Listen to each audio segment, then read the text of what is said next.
Welcome back, everybody.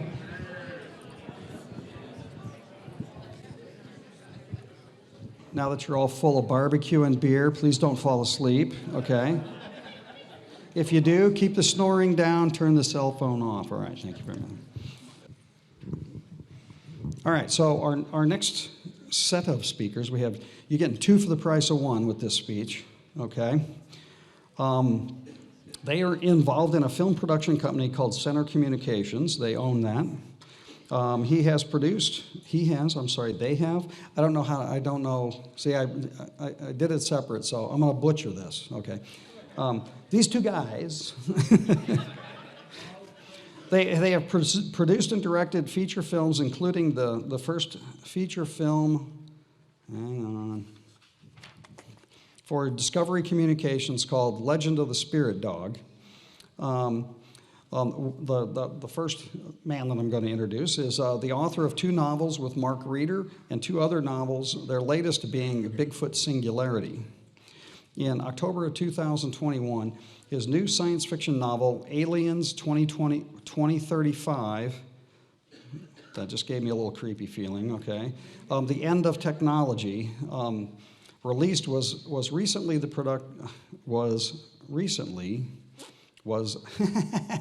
I'm sorry. See, I had this talk with these guys on how do I want to do this, and I confused myself, all right? The fiction novel Aliens 2035, The End of Technology, was released.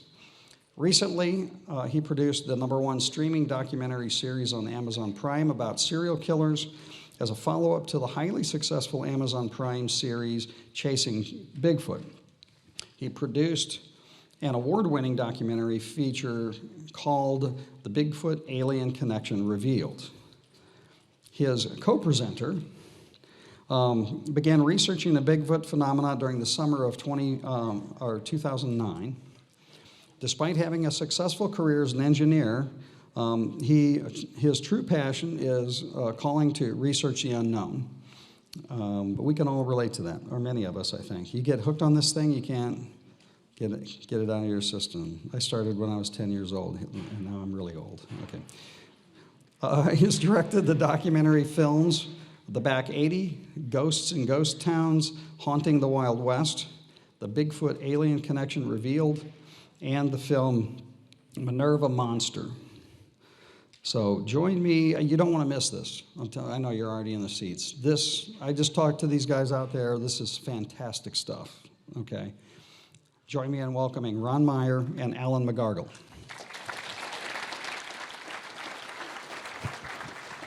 Thank you. Good job, man. All right, so we are going to take you on a journey. This is our journey. We started out making films, and we sort of became the film in some way. So here we go. So to start things off, just a little bit more about me and Ron. I was a paranormal investigator for a long time, 20 plus years. I got into Bigfoot about 13 years ago. I've been doing a lot about that. Documentary film director. I also organize some events. I take people out in the woods and look for Bigfoot, and camping and all that good stuff. Want to talk about you? Oh, yeah, he's also my son-in-law. He married my daughter. And they met each other when we were filming Chasing Bigfoot, when they were hosting the Bigfoot. Go ahead. Yeah, we were hosting my event called Bigfoot Adventure Weekends in Ohio, where I'm originally from. Now I moved out to Colorado and married and all these good things. Oops. So there's an added benefit to this kind of research. Okay, so we'll get into things here. First, we'll talk about portals. This is important for the end of our journey. And we're going to get there, but we got to take our time and show you how we got there. So let me just mention that normally we just document things, but for some reason we were, in retrospect, compelled to do something different, which was to try and open a portal ourselves and document it. So this is that story, that journey. And we have some questions for you at the end of it as to why you think this has happened and what could be done with it beyond our own experience. So portals are are places, if you ever watched how many of you watched the Skinwalker Ranch series? This sort of became our goal was to sort of attempt some of the things that they had done. We didn't set out to do that, but that fit closely with what we were doing, so we sort of You have a notice bond with that. in their advertisements, they're talking about, there's a portal here, we want to find the portal. So we got interested in portals. And one of the first places we encountered portals are these anomalous cold spots. You're looking at one right there that we encountered. We were in the state of Washington at this sensitive who, you might say she's a practitioner in the mystery schools. And as we were touring her property, we encountered this localized spot. This was in the summer, it was about 70 degrees. And it was really cold, so we thought that's unusual. So we went and got our thermal and wanted to see if we could document that it was actually that cold. And in fact, it was. And it was part of our new series, The Paranormal Highway. And to any of you, does that look like a dog in some way? Well, this sensitive told us she's been connected to the canines since she was a young person. And when other people see Bigfoot, she sees or senses canines. So the temperature there, as I said, it ultimately dropped down to about freezing. And the spot isn't that large. Would you say it was about, the original spot was maybe 3 yards across, something like that? Yeah, and the other interesting thing too is this is actually up. There's a big tree. We were actually pointing up. So this was, I don't know, 20 feet off the ground or something. Yeah. There was no dog, especially a cold dog that we could see, sure. So, and then people also associate portals with magnetic fields and disturbance in the magnetic field, fluctuations.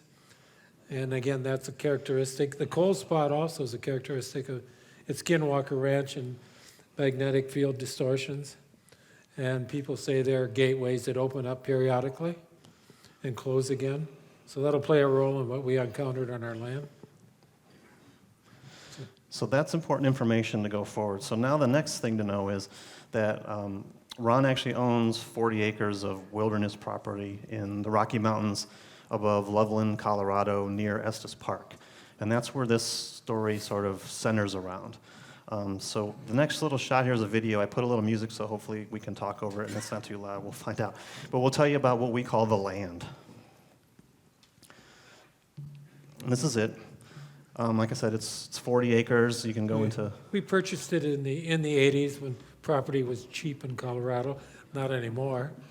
And it's in an area that drains the snow caps of the Rockies and as it flows to the east. And there are multiple of these valleys, and we're in the one called the Little Thompson. And there's one to the north of us and the south of us, and they all kind of come out of Estes Park, which is well known for the Stanley Hotel and its ghosts. So there are 2 gates to get to this property, so it's very hard to get to. It's quite a drive from the last pavement. Like you can see, it's raw. There's no structures on the land. It's a perfect place to do what we do. There are very few. The other owners, there's only 2 live-in structures, or at least temporary structures, and most people keep it as sort of a wild area. And the gates are virtually impossible unless you have a key. Yep. Which is important. So a little history about this area. It's very important. What we call Pole Hill Road, which bisects our land, was the original stagecoach route that took people from the Plains, Denver, Fort Collins, up to Estes Park to have that grand experience at the time. Four people tried to homestead along the road unsuccessfully. It's tough to grow anything up there. But the stagecoach route only lasted for about 15 years at the turn of the 20th century, and then they put paved highways that took you up 34 and 36 up to Estes Park. And so that land just sort of sat there for the rest of the 20th century pretty much as the old homesteads declined. And then one guy a realtor bought all the property and divided them into 40s and sold them pretty darn cheap for about $20,000 a piece back then. So what's interesting, we found archival footage or pictures online, and this little car here, you can't drive up there in that car anymore. The road's not really that maintained. You need an all-wheel drive vehicle to get up there.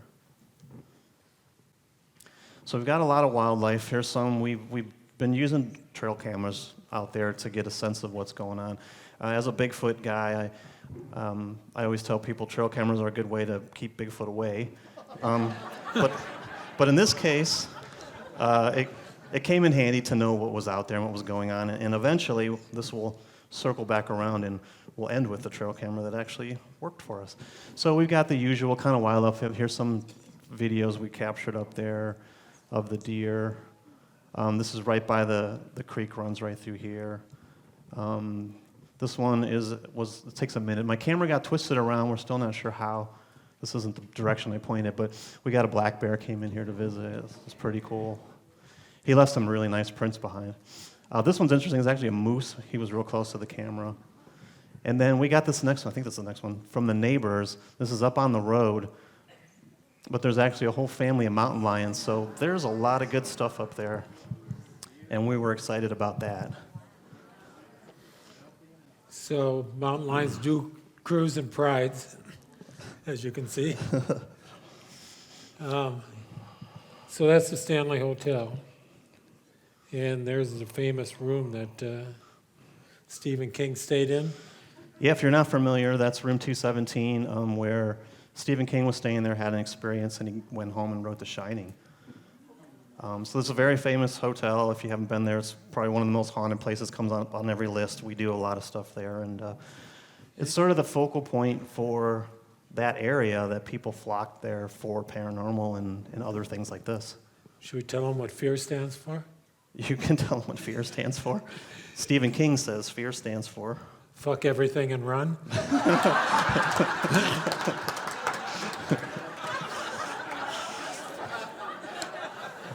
Jim Carrey did that. Yep, he did. Jim Carrey stayed in this room and didn't make it. He came down to the front desk and said, "Get me out of here." So I had a slide for that, and I took it out, but he said it anyway.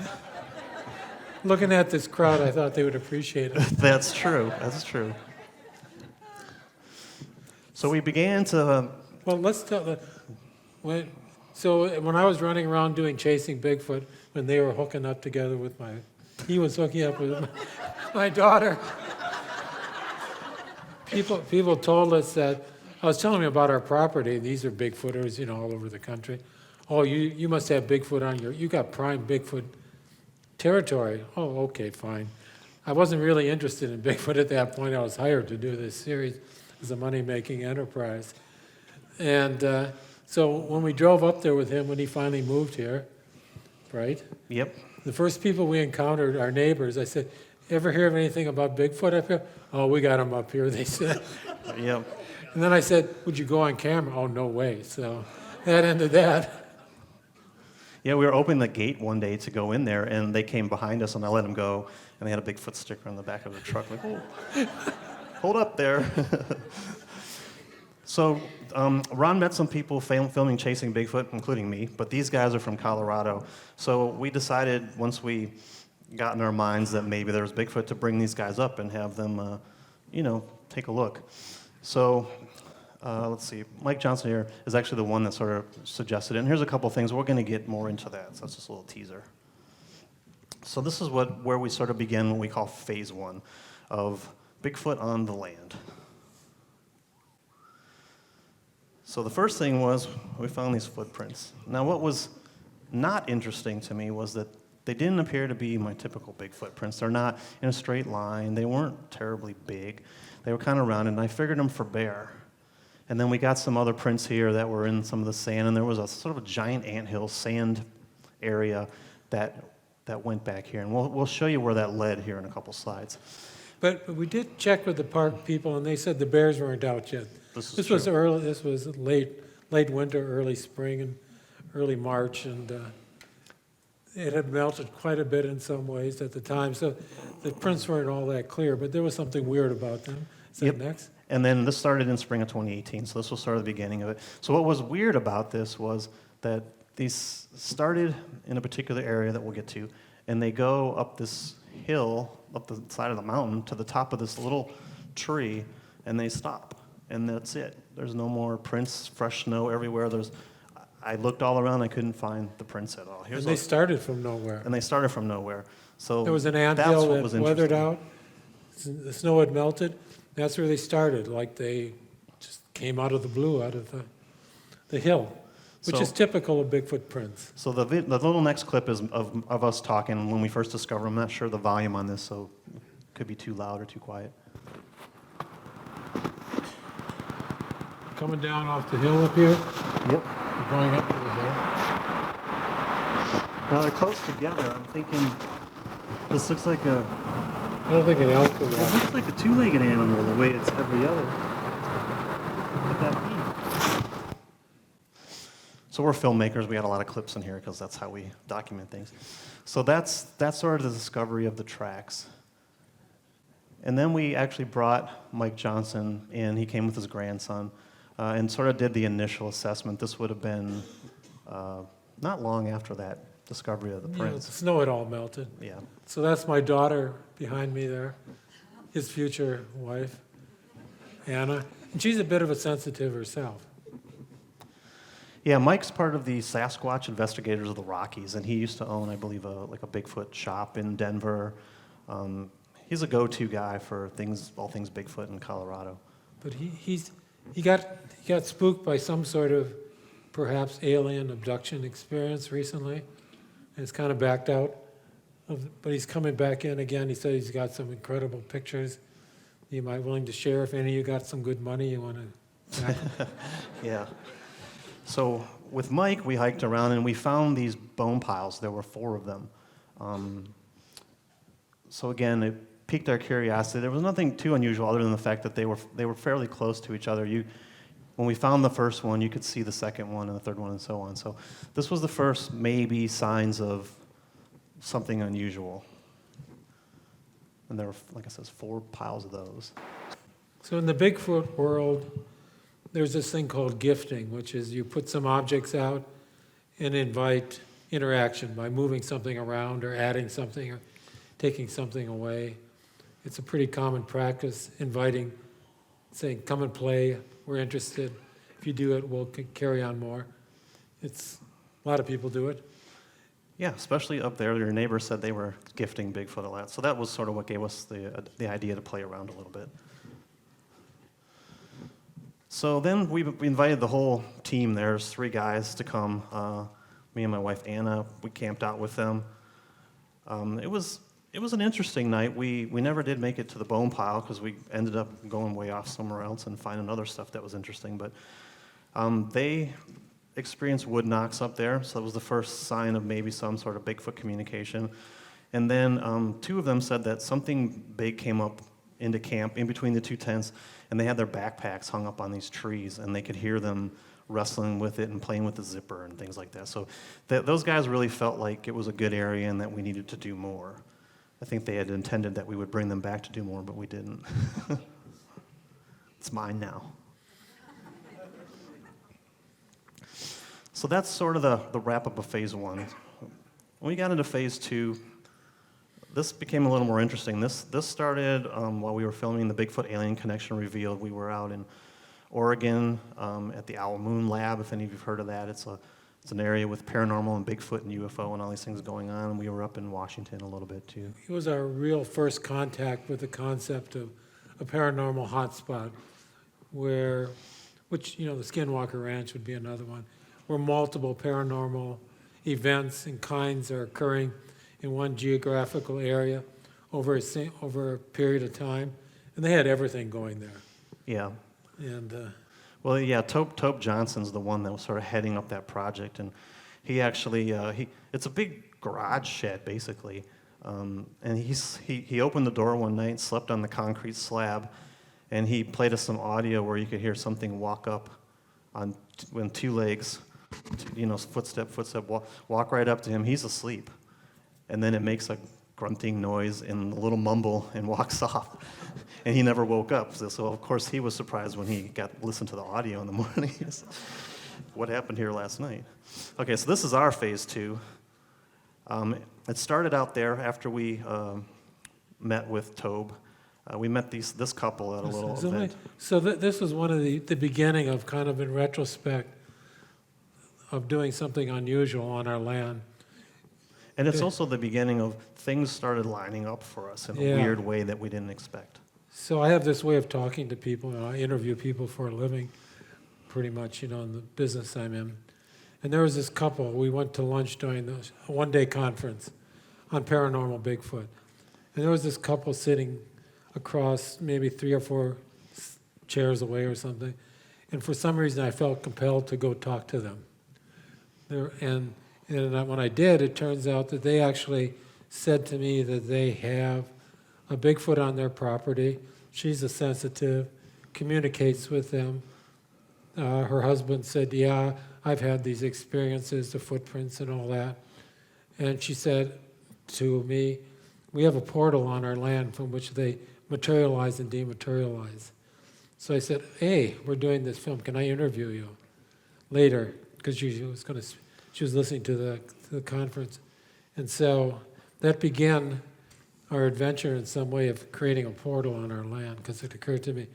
So we asked, could you give us some help and instructions? And this next clip is their instructions, I believe.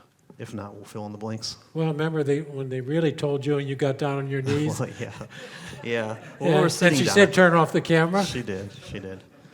But what are they saying here? Let's see. Yeah. And we now know, well, I took a dowsing rod outside This is key too. trying to find these portals, because a friend of mine came over and she says, you know you have portals here. I go, how do you know? She says, because I can see those kinds of things. And I said, okay. So I got my dowsing rod. And where it kind of took me was right about at the end of where this big light would have happened. So that got our interest for sure. we asked, And what she said when the camera was off, really. so she gave us some clues as to how we might proceed to try and open a portal on our land, but for some reason didn't want to have it recorded. Yeah, and we had set up the time to go actually to her property and do all these things, and then she backed out. Yep. That happens a lot, so don't blame her. People have these experiences and they don't want to talk about them. And part of the reason we're doing this is to make it okay to talk about your experiences, whether they're in the Bigfoot realm or in the UFO realm or ghost realms or any kind of paranormal realm. We want to encourage everybody to say it's okay and it's part of perhaps a greater reality or capability you have. Ray, who's talking after us, is going to talk about that as well. So this slide is sort of, we added this just recently. We didn't come to this realization at this point, but we thought it was important to talk about this. And I alluded to that a couple slides ago. But we started to feel, in hindsight, that a lot of these things were lining up for us in ways that they shouldn't have. It didn't make sense. I'd been doing this kind of thing for so long, and to have so many things happen so close together, there was more going on. You want to talk to that? Yeah, it's called channeling. There's somebody down in the vendor room who's probably one of the best examples of something being channeled. It's the Integratron out in the desert, where a man named Van Tessel had got a download on how to create this magnificent structure from an alien, and started the whole alien contact in the desert thing up there by Joshua Tree. And we're sitting next to a woman that channels art downstairs. So channeling is a phenomena where some spirit, some guide, something guides you along to bring something into existence in the world, here in the physical world, that can be manifest for people to see and experience. And you don't always have to be aware this is happening, too. A lot of times people don't know this. And we didn't know channeling. until we looked in retrospect, oh my God, all the things that allowed this to happen. Yeah, too many coincidences. So, as this suggests here, this is now we have enough information to kind of go off and do some investigating, some experimenting. Another thing that happened when we were in Oregon was at the Alamoon lab, Tobe Johnson had casted this Bigfoot, what he believed was a knee print. It was a very large indentation in the mud, and he cast it, and when he was casting it, he pulled out these little hairs that you believe were Bigfoot hairs. And he sent them off to get analysis. He couldn't afford DNA, so they did a microscopic analysis. And the hair fibers were different, and there was only one particular sample that they had in the lab there that even closely resembled what he had, and that was from a purported baby Bigfoot that they had collected a hair of. So he believes this is an authentic Bigfoot hair. And he took this hair in with some crystals, energy crystals, and they soaked this elk hide in this solution, and they made a Native American drum. And then he painted his logo, his artwork on there. So I bought that because it's one of a kind. So I bought that and brought that home, thought maybe the Bigfoot mojo would rub off. Maybe it did. So that's the beginning of this next phase. And then this clip here, I actually show you the drum. I talked slightly a bit, so there'll be some redundancy there, but that's the drum. So I have a So Native just American pause a second, can you? style drum. So we were told that we should create some sort of simple ritual every time we went to the land to invite, say, we're here, we want contact. We want to engage with whatever spirit or entity or whatever you like, paranormal phenomena that's here, that we're open to it and we want to have that experience. So every time we went, we did this, he'll show you what he did. Yeah, the idea is to create a familiarity with it, and sort of announce like this is us again. Here we're back to do this again. Okay, so I have a Native American style drum. It's made with elk hide, soaked with energy crystals and Bigfoot hair. And then we've got our patented Bigfoot artwork on here. And I'm going to use this to try to announce to the potential Bigfoot that we are here. And This is the it first us. time I used the drum, so I I was feeling a little weird about it. I was feeling a little weird about it. Hope my mom doesn't see this. She still has it.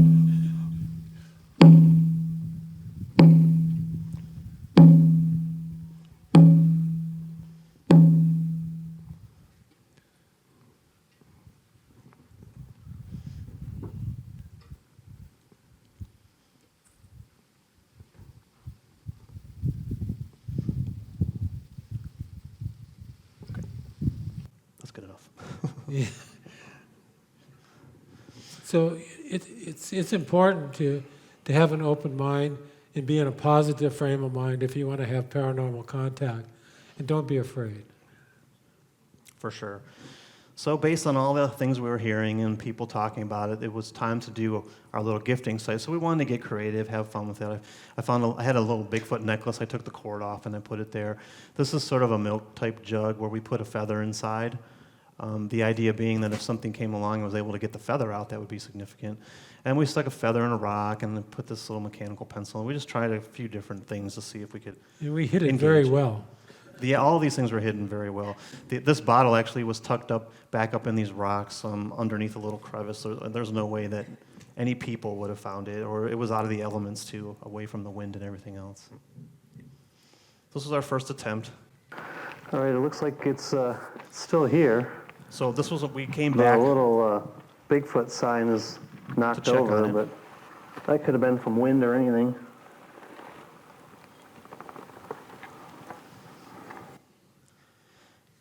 And it was empty. No, it wasn't. It was untouched. It was the way we had left it. Nothing wanted to play. We were Yep. sad. We were sad. Again, we didn't say this up front, but this whole, from phase 1 till the end of this is a 2-year process. This took a long time. We've been through a lot. We've been up there many, many times and had nothing happen, but we've been up there a few times and had a lot of things happen. So then we made a trip to a local fort in Colorado, Fort Lupton. And we told the guy we were into paranormal stuff, and we were just there for the day just to have fun. And he's like, well, let me get my dowsing rods and show you all about this. Okay, well, let's see what this is. I mean, I had a pair, but I didn't really use them. We weren't all that familiar with them. So he gave us sort of the lowdown. That's where we realized the power of the dowsing rods was this guy. I don't even know his name. We have it someplace. Yeah, but he was showing that this is a battle, a fort where there were a lot of people died and things. And he was showing us where there were all these unmarked graves. The the dowsing rods would cross at the head of the grave, and they would uncross at the foot, things like that. And he was showing us all these things. And we have the REM pod, Paranormal Investigating Tool. It's a little EMF thing, and we put that down there, and we asked some questions about who was buried there. And we said, is it this person? And the dowsing rods crossed, and the EMF thing went crazy at the same time. So whoa, we're all very shocked. So there's a mystery about so this is a fur trading fort that was, at the beginning of the Mountain Bend area, before the West was really settled. And there's a dispute who John Baptiste Charbonneau, where he's buried. Some people say in Montana, some people say in Oregon. But this guy said, no, he's buried here at the fort. He had visited the fort. He was well documented in his life. He's John Baptiste Charbonneau was the son of Sacagawea, who traveled with the expedition of discovery, Lewis and Clark. And by the way, he pointed out all these graves with his dowsing rod, and then they used LADAR to confirm that he was actually right about it. So that was pretty interesting. It was. So we were at this grave site that he said John Baptiste is buried here, and my daughter, his wife, is a bit of a sensitive and was learning the rods. And that's when the REM pod went off when she asked, are you buried here, John Baptiste? The answer, yes or no, and they went off, and we were quite excited, surprised. Yes. The REM pod is a device, if you don't know it, it puts out a small radio signal from an antenna in the electromagnetic spectrum range. And if something enters it, like your hand, it'll set it off. But a lot of times it gets set off and you don't know what's there. You don't see anything setting it off. That happened here. Sort of a ghost detector, yeah. Yeah. So now it was time to take the divining rods, or dowsing rods, and take them to the land, because this is what we're being told to do. So we brought my wife Anna, because she's now trained from this guy on how to use them. So this is... It's another coincidence, by the way. Do we need to cross the stream again to get to the portal? Cross for yes, go out for no. So the rods just told her that the So portal it's not over there. is not where we thought it was, because this is where the bones are over here, so we thought it was over We there. thought the portal should be there. Yeah. But the rods kept saying, no, it's the other side. So for us, that wasn't where we wanted it to be, because that's the big hike, and you got to cross the stream, and it was like, couldn't it just be over here where it's more convenient for us? So we didn't go there right away. It took a little time to build up to that. But every time we tried it, it did indicate that it was over there. So we went back another time, probably not long after this, same summer anyway. Out there, it was stuck under this crevice right below it, where I could find it. So this was our first success. And I felt empowered. So guess what I did? I crossed that stream. And I went up that hill. And it was not what I expected. I had two experiences. One was on the way up. I got a very intense pain in the side of my face. And my eyes started watering. I couldn't breathe. And I just kind of was really disoriented. So you had a stroke? No. And at this point, I wasn't winded yet. It wasn't until it really got steep. So it wasn't anything to do with exhaustion. But it was hard to fight through it. But then I did, and it just went away, like totally went away. I don't feel anything. It's all gone. So that was the first experience. And the second experience was that there were a cluster of large boulders, which I believe is probably what we were seeing from the trail, because they were really Light. they were very light colored, and Okay. the sun was shining on them. And the dowsing rods took me over here and wanted me to keep going around, so I went around this way, and they took me around here. They took me around this whole rock cropping. And I pinpointed it to one rock, and it was the only one that was too tall for me to get up on. And everywhere I went with the dowsing rods, on all sides of it, it pointed that way. So it was this big rock. And That was the center probably probably about 4 feet shy of being able to climb it. There was a little grip, but I couldn't quite get to it, so. So you felt like that was like the These center of the MFers energy? They are really, they're pretty slick where they put these things. Now, I wasn't able to get close enough because of the giant rock to get the EMF, but the dowsing rods were, I was starting to bring them up, and they were already going, and I'm trying, like, no, I was like, where's the door? Where's the door? And it's like, okay. And I did that all the way around it. So I know where it is, but we'll need some gear to get to it. So if you didn't catch that first part, on my way up the hill, the whole side of my face, just a sharp pain, and I could barely see. My eyes were watering. It was really hard to breathe. And it lasted probably, 30 seconds or something. I just kept walking because I knew I had to keep going. And eventually it went away, and I was fine. It never happened again. But it was an eye-opener for sure. Yeah, we call it being sizzled, which is some sort of cognitive impairment, which is reported particularly in UFO encounters and many other paranormal encounters, where we just had a remarkable case of 2 people losing their memory during a whole investigation we did in southeastern Wisconsin. They just didn't remember, like driving down the road through Brave Road and going to eat, and at the end of it, they said they don't know what reality is anymore. We showed them the video we shot, and they're like, "Where did you get this from? We don't remember." Did any you of dub this." in our voices? Yeah. I was going to say something else. I forgot. now. Go ahead. So, Any questions? Oh, good. Because we don't have answers, just questions. that's true. So this is what it looked like when I got up there. There's the rocks. That's where dowsing rods led me last time I was here. So I'm gonna check it out. This was my next trip up there for the second time I'd gone up to this area.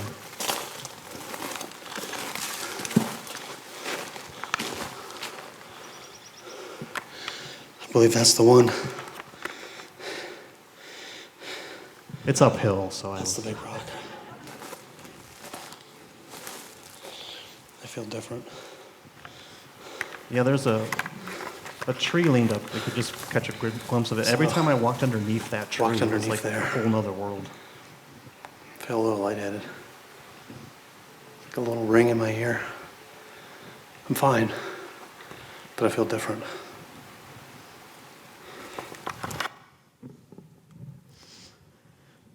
So that day, I found out I can get up to the top of there. I think that's the next clip. So I did manage to get to the top of this rock where the dowsing rods told me that whatever energy we were looking for was up there. Okay. Well, I got up here. I'm at the top.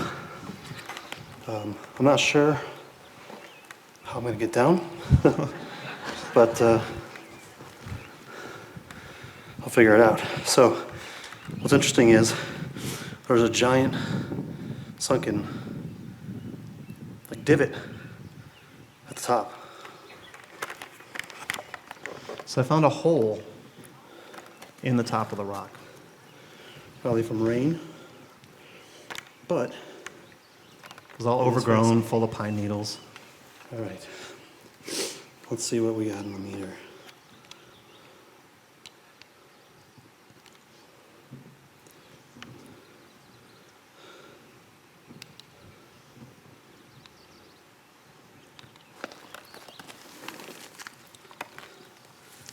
Nothing right now. Nothing.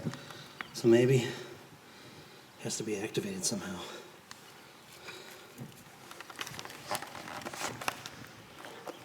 So in hindsight, literally just having this thought just now, this is probably an old one that is not used anymore, and we will get to the active one that we found in a different location, but nearby.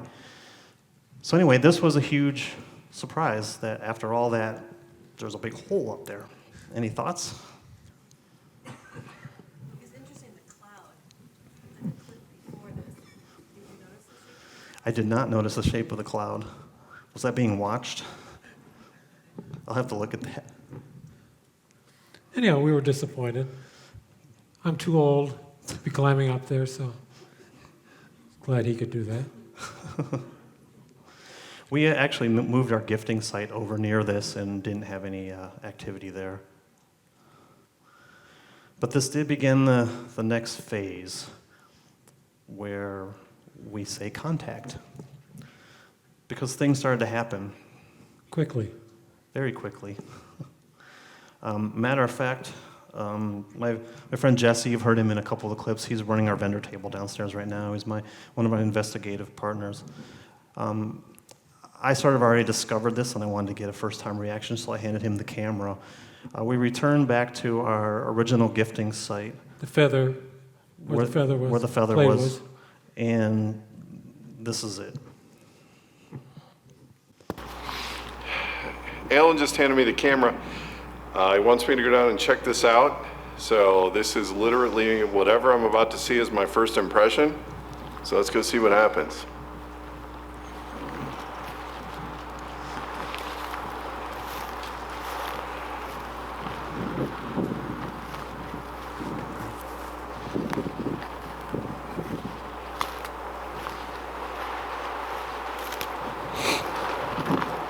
What are you going to do? Oh my.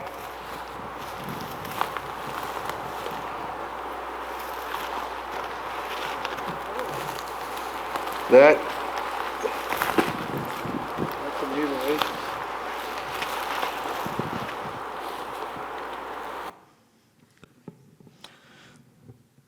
That's a mutilated deer. Yes. Dropped at our gifting site. And the bottle with the feather was like right up here, right off screen. So this is our gifting area. So if you're not familiar with mutilations, which probably most of you are by this point, They're one of the more common experiences associated with UFO, probably the number one unexplained paranormal phenomena. Does anybody have an explanation about them? I guess not. Some very famous people like Linda Moulton Howell and Chris O'Brien have investigated, but nobody's really come to any great conclusion, whether it's aliens messing with them or if it's the government or I don't know.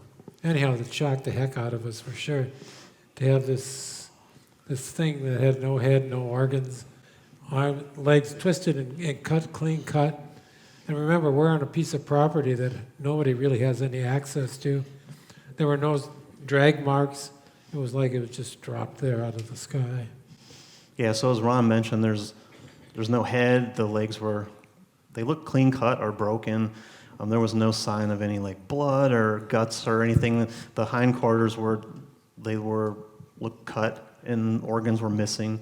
It's your typical kind of mutilation, but it was a deer, and it was right where we didn't want it. So that same day, Ron did a little meditation just to try to Settle myself. settle himself after this. It was pretty freaky for us. My daughter felt uncomfortable. I mean, it was quite a surprise to us. I have a meditation app. I was doing open eye meditation. And the minute I closed my eyes, I entered the hypnagogic state. If some of you know about it, it's the state between sleep and being awake, in which you see unusual humans, designs, strange things. And one is not a participant in that, one's an observer, like looking at a movie screen. And I've played around with that state quite a bit. Ray Hernandez, the guy who's going to speak after us, will talk about all that sort of an entryway to higher planes of existence. And what came through in my mind's eye was a parade of at least 400 or 500 weird creatures just parading in front of my mind's eye. None of them were Bigfoot, though. But some were pretty darn freaky. And I don't know what else to say about it, but I've never had that experience before or after. But it was interesting that it occurred right after we discovered the mutilated deer, suggesting maybe a portal with things that come through. Who knows? Well, the fact that there was no There was no sign of how this got here. None of the grass was traipsed down. There was shrubs all around this area that were undisturbed, nothing broken on there. So it literally looked like something just dropped it right there. So the other thing that was interesting was we sort of went up there this particular time just sort of on a whim. It wasn't anything we had really planned out. We just felt like we needed to go up there. And probably if he'd come up 2 days earlier, it wouldn't have been there. And if we'd come up, 2 days later, it might have been quite a different state, scavenged or something. So it was like we were told in some way, again, going back to we're being compelled to do this. Yeah, and we weren't prepared for this, so we didn't have any kind of equipment to deal with it. So we sort of regrouped and we came back. I don't think it was much longer, a couple days or a week later. Yeah, we go up on the weekends. And the next weekend, we decided to do a better investigation when we weren't so freaked out. Our skin's pretty tough. So we brought Kenny. He's one of our friends. He's more hands-on than I am. As you can see. As you can see, so he has a pickaxe to help sort of move around. We wanted to get a closer look at what we were dealing with. Our skin's pretty tough there. But Alan, the blood, there's no blood. No. And I'm not saying it would. Let's see if that's it. I feel like it wasn't killed here, Uh-huh. but I don't know.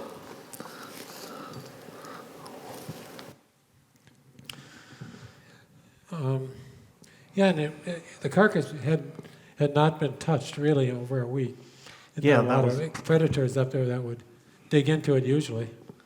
Yeah, so this trip was very important because we sort of had an idea that something was going on by now, and we wanted to really take a look at it. So we began taking meter measurements, and we set up a trail cam and all those kinds of things. So what we found was high magnetic readings. The electromagnetic readings were normal. But these readings were like coming in waves. You could literally sit there and watch the meter go up and down and up and down. And then we also found elevated levels of radiation. And there was a pattern to it, but we didn't notice that yet. So here I am doing some measurements. So let's come down here to the site.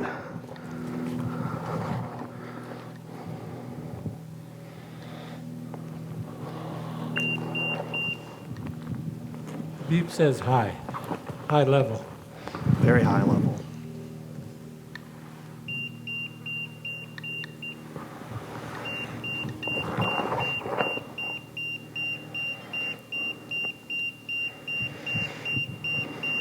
Matter of fact, I've never heard it beep like that any other place. It's definitely reading high. So then we set up this trail camera. The carcass is over here, so the camera's going to be facing right towards it. My initial thought was we'll get to see the bear again or something cool, the mountain lion come out. So we got that all set up. And we caught this red fox, which was really cool. He's heading over that way, but he also didn't really do much with it. He left it alone for the most part. Then we caught this bobcat, which I was really excited about. He did the same thing, kind of checked it out and left. Actually, the second video clip, he pees on this right here. It's kind of cool. And then as I'm going through this was the next trip when we picked up the trail cam. When I was going through the next clip, I got this. So this should not happen on a digital camera. It just should not happen. You notice that there's a shape to it? See that dome shape? That's also the shape that we were able to measure magnetic field. We don't know. I've had this, probably haven't set the date since 2015, but this was actually 2020, I think. Yeah, when Alan saw it, it blew him away. Yeah. Yeah, I've never seen this before. I still use the camera. It's actually It worked flawlessly before and after. it's actually been up at the land since November, so we have more footage to look at. So then there was another one. And this one was same deal, Different except night. something was over here. Right in here. So first thought is, what the heck is that? So we took it to our editor, Paul, who does a lot of work on this kind of stuff. Yeah, we have all the tools to do whatever we can to remove, noise and change it around so we can see what's actually there as best we can. Okay, now we're getting to the good stuff, okay? So we inverted this image so that the white pixels are black and the black pixels are white, so it will really stand out what we're looking at.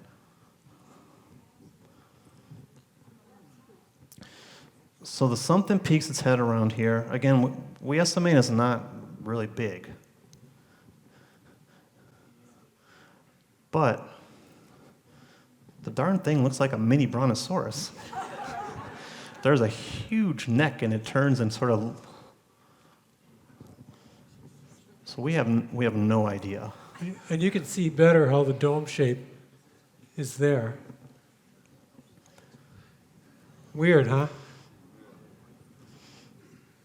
So in the first one, we could see something was moving around the carcass, but we couldn't resolve it into any kind of image that we could identify. Just you could see something was moving. So we were pretty excited that we actually captured something. So then we went back. We set the trail camera up again and left it there, and we went back. We verified, now that we had more information, we had the dome shape in our image, that the measurements did coincide with that. We were able to verify with magnetic field that there was something there. Again, there wasn't anything unusual about the electromagnetic fields. And then we picked up the trail cam footage for a second time. This is me taking more measurements here, just to verifying the dome shape. And again, this is probably now, 2 or 3 weeks later, and it's Yeah. still very, very high.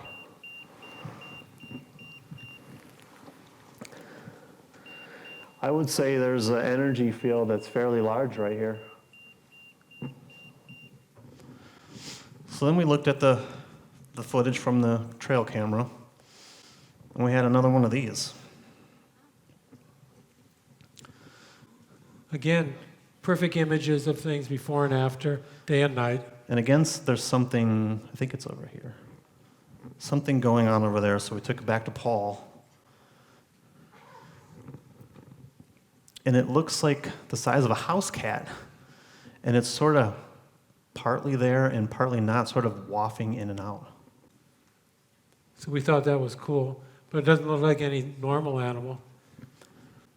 It almost looks like it has like a pig nose and longer legs. I have no idea.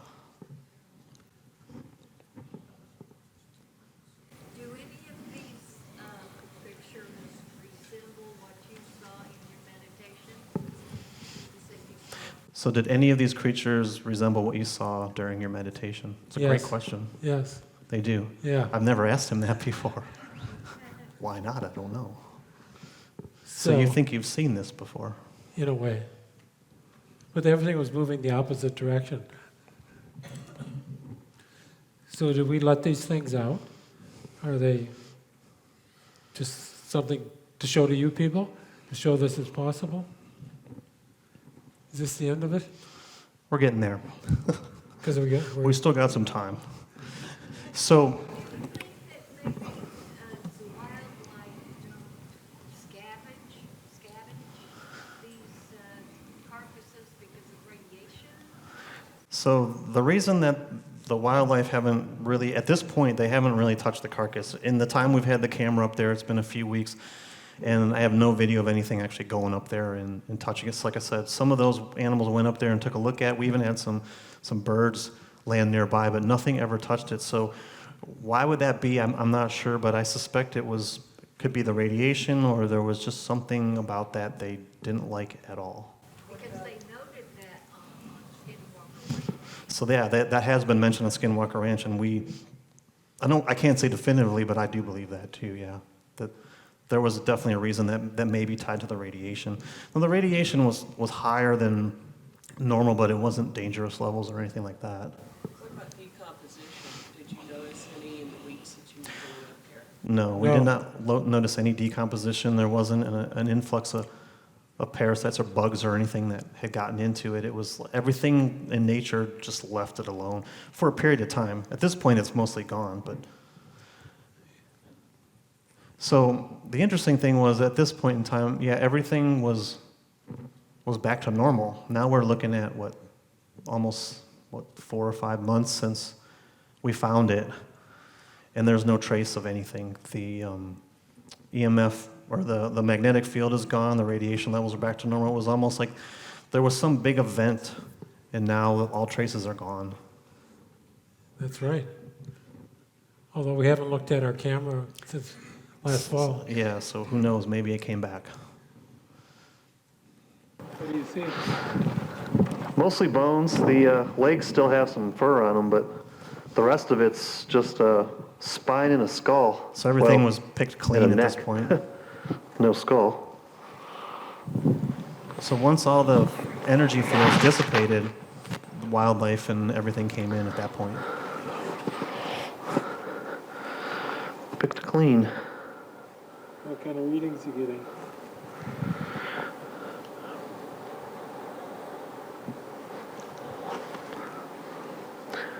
Nothing.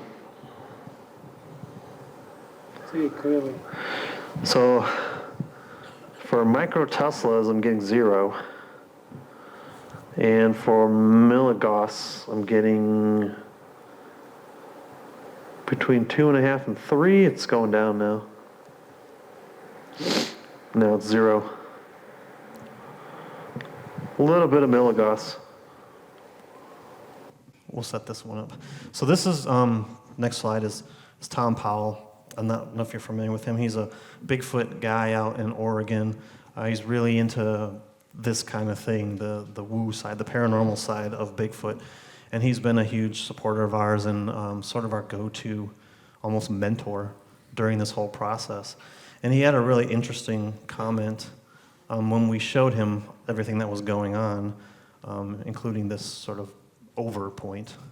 I think the creatures that you picked up on your trail cam over and over again, what happens seems to be sort of throwing us a bone, you might say.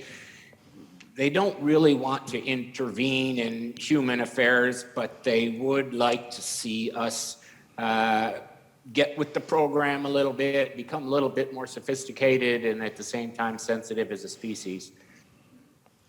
So his thinking is that whatever's happening is to open our minds, to make us aware that we're a small part of something bigger. Make you aware, because we're filmmakers. Yeah. So, and his all, one quote that we have from him is that he thinks that someday maybe we're trying to earn our seat at that sort of intergalactic table where we can actually be a part of the rest of the universe. Weird, but not too weird. So we made one last trip up there since the presentation. Well, since... So notice he used the word giving us a bone. That was his metaphor 3 times when we did the interview. So when we came back, I think it was like 2 days later after we did this interview, right?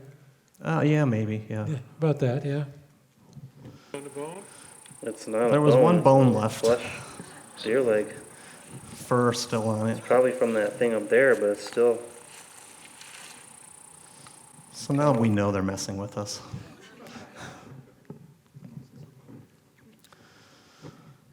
So now we want to ask you, what do you think about what we presented here? What the heck is going on here? Are these things running around out there? If so, sorry about that. This one over here really kind of reminds me of a turtle. A turtle? It's a, Because you said it was small. You're supposed to be intelligent. what is turtles? Well, this is in the Rocky Mountains, and there aren't any turtles up there.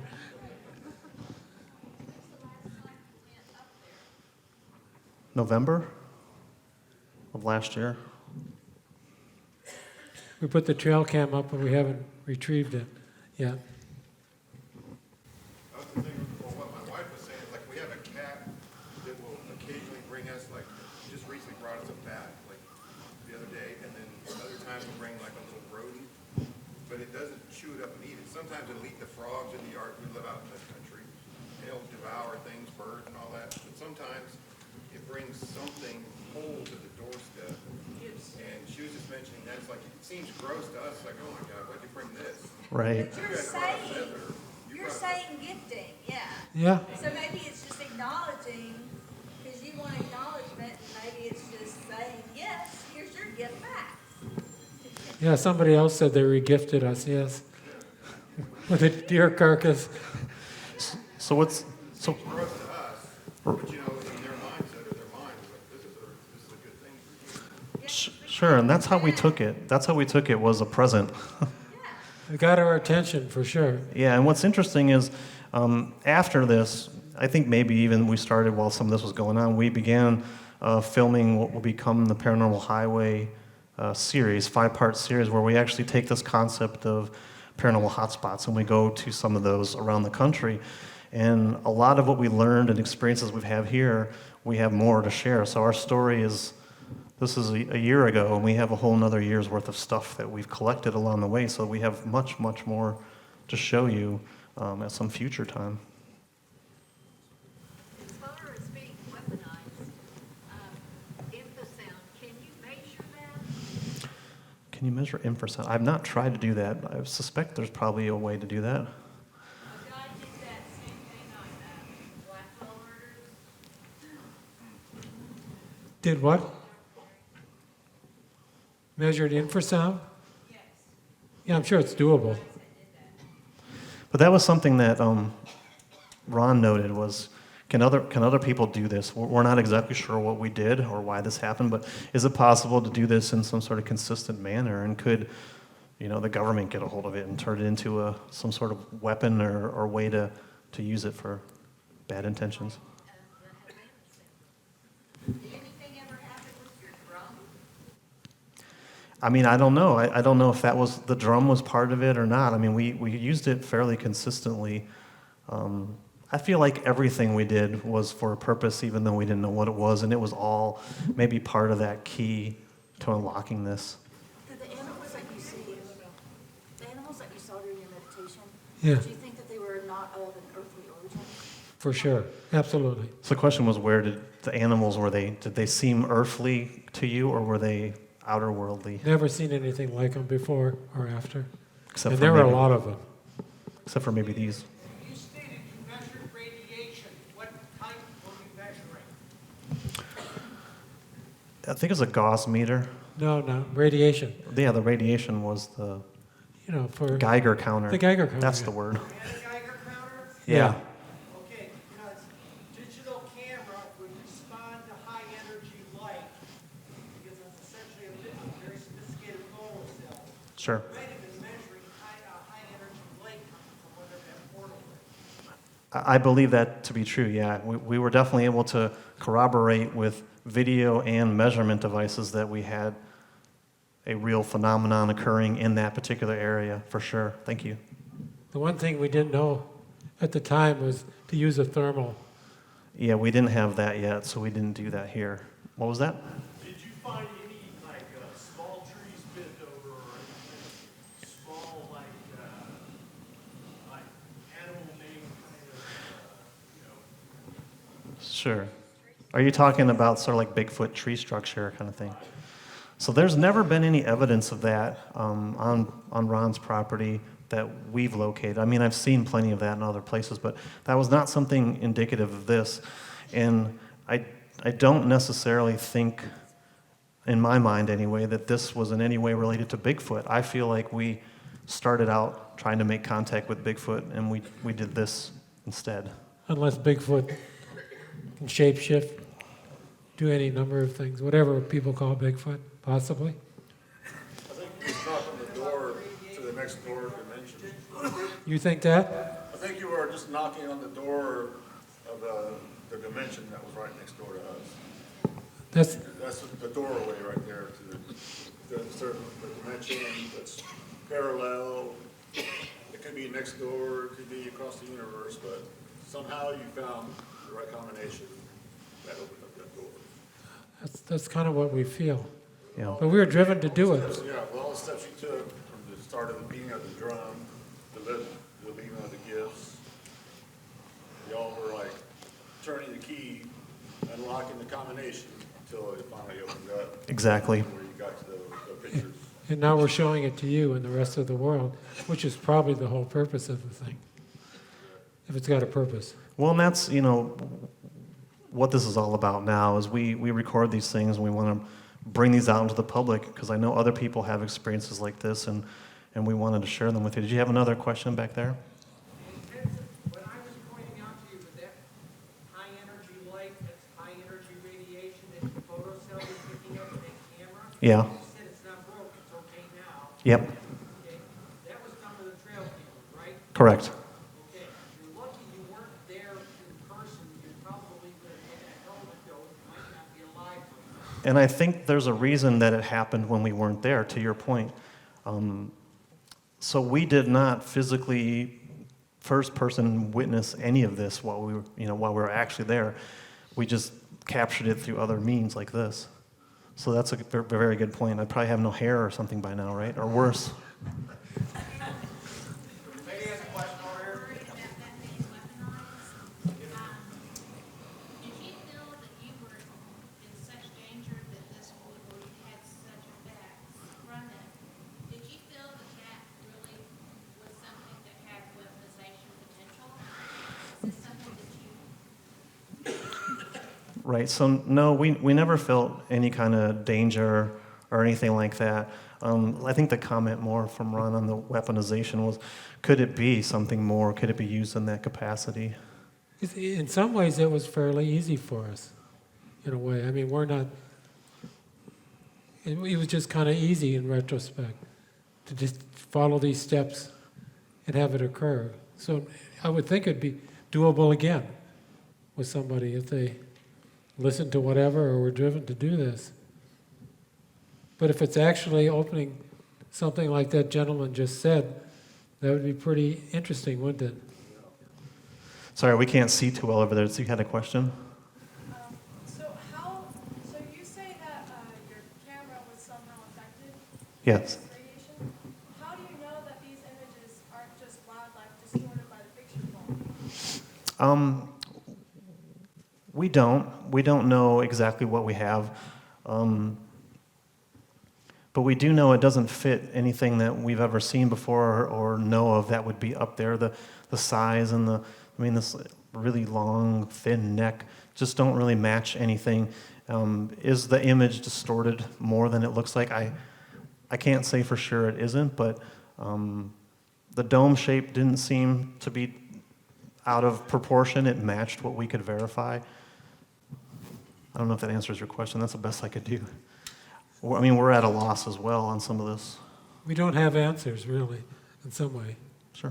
Yeah, have you heard that Bigfoot can produce infrasound? Have I heard Bigfoot can produce infrasound? Yes, definitely. Because I know that the symptoms that some people report are nausea and weakness and that kind of thing. Is it, do you think, used as a deterrent to make you leave? So is the infrasound used by Bigfoot as a deterrent? Yeah, I would think so, and I do suspect that that could have been what happened to me.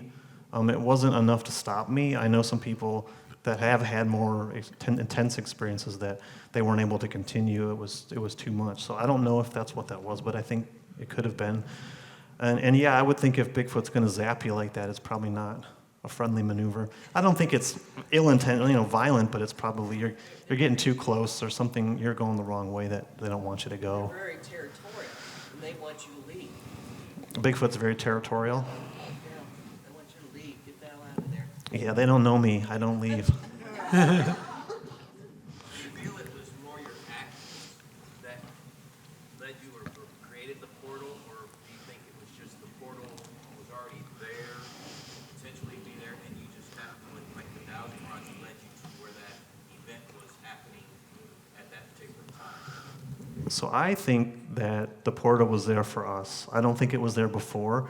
I think there was probably something going on at the other location where I was on the top of the rock. That was probably, I don't know, a mile, half a mile walk away from where this happened. So I think it was there for us. It sure felt like a gift the way we literally like, hey, let's just go up to the land today, and we get up there and there's this thing that's obviously not been there very long. So it was almost like, hey, they're coming, get ready. Necklace piece, Bigfoot little necklace that you said, was that gone too? No, I still have that. The little piece, the little Bigfoot sign necklace, I still have that. So the feather was the only thing that was actually removed. Everything was disturbed in that whole area, though. Everything was knocked around. You had another question in the middle? Yeah, I had a quick question. Again, not harping on, going back to that radiation we were talking about. Sure. What was the specific radiation you measured, and what were the measurements, what were the readings, what you measured in? It's the one question I was hoping no one would ask because I did not write that down. I don't know the exact measurements. It was, like I said, it wasn't, at the time we were there, it wasn't harmful levels, but it was elevated more than it was before and more than it was after. And nearby there was none. Well, We were measuring in sieverts or microsieverts, you don't know what the radiation unit was, what were you using to measure the radiation? oh, what the measurement was it? Yeah, I'm not sure. It's like cubic something. It's the device you have to set down and let it sort of, it's not real time. You have to sort of leave it and sit for a couple minutes to really stabilize, yeah. Yeah, it has to accumulate and take a sample over a small period of time.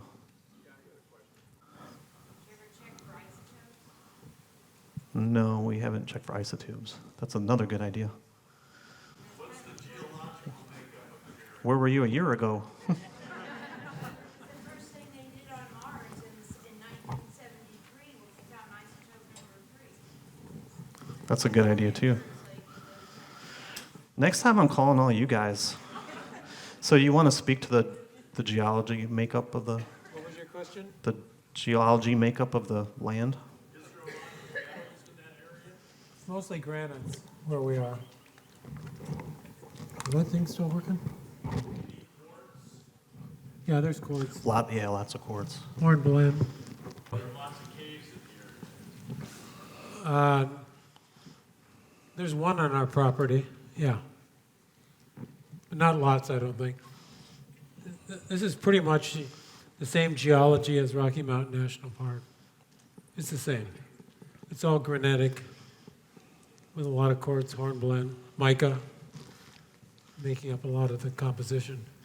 So one thing I want to add before our timer runs up, we got some time for some more questions, but so we filmed everything and we put together Alien Contact in the Rockies, which features all of this that you've just seen. This is the documentary based around our research and our findings. And then right after this, we'll be at our vendor table downstairs. We've got this on DVD. We'll be signing copies. This has not been released yet. We world premiered it last weekend at Estes Park, Colorado, at the old theater there. But this is not released anywhere else. The DVD is currently the only way you can see it. I'm not sure when it actually is going to get distributed, but it'll be later this year. We have a distributor, but we just delivered it about a month ago, so usually takes them half a year to. More questions? Go ahead. Into horizontal mining in that area. Mining in the area, especially horizontal mining? Now there's no mining out there. I was sad when I went gold panning and couldn't find anything. And it's really, most of the forest in that area is protected at this point anyway. National forest. We're in holders in Roosevelt National Forest, our 40s and the other 40s. And we were lucky we had no bark beetle infestation, and the fires have been on both sides of us, so it's been good in that sense. Yeah, the last big fire that burned last year literally went around his land on both sides. We were watching very closely. My trail camera was out there. I was like, no.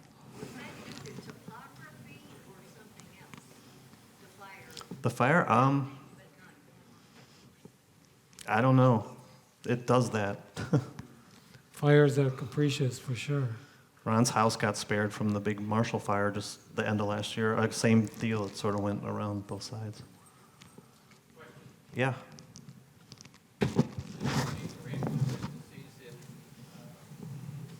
Somatic feelings you have, galvanic skin responses, ringing of the ears, hair standing up, cold spot, anything like that's consistent or inconsistency with moving around at different places. You talked about your ringing in the ears, disorientation a little bit. Anything else? So the only time that I had, physical effects from this, as you said, like the ringing of the ears and the pain and things, was when attempting to try to go to that original location that was across the creek and up the other side. That was the only time I actually felt anything like that. There wasn't anything like that with all of this. Surprisingly, there wasn't. Well, we were kind of weirded out when we found the carcass. But it wasn't, the kind of feeling of, ooh, or dark feelings or anything like that. I never had any of those. I always feel very positive and upbeat after going to the land. It's a tonic for me. Yeah, I think most of the concentrated energy that was happening there wasn't happening while we were there, which to your point was probably a good thing. Although the magnetic readings were definitely They were elevated, yeah, way high, but they probably were even higher when things were coming in and out. At the beginning, you had talked about the cold spot. Was that cold spot detected at this location? So we didn't have the thermal camera, or we weren't using it at that time to do portal checking, and that's one thing that we wish we would have learned a little sooner. So again, as I mentioned, when we move forward, this is just sort of, we're phase 3. We're probably on phase 7 or 8 by now. So we've taken that and we've been able to do more, improve more. The picture I showed earlier is from that new series, which we were able to use the thermal and verify that. And the owner of the property that we were on said that's where it is. So we were able to actually corroborate her story with the measurement device. So we learned a lot from this. There's a lot of mistakes, a lot of missed opportunities, but we keep going. It was all a surprise. It was. Everything was a surprise, unexpected. When you was looking for that first spot, the dowsing rod, when you got on top of the rod, did you use your dowsing rod on top of the rod to see what the reaction was? Did I use the dowsing rod? No, I don't think I did. I was so surprised I got up there, so there's no way I'm going to get up there. But in my head, I'm like, I'm getting up there because I have to get up there. I was so convinced that the magnetic field would be high up there, so I honed in on that. But yeah, that was another one of many missed opportunities there. It's still there. I could go back. Somebody give me a boost next time. All right. Unless there's any other questions, I think that's what we got for you guys. Thank you.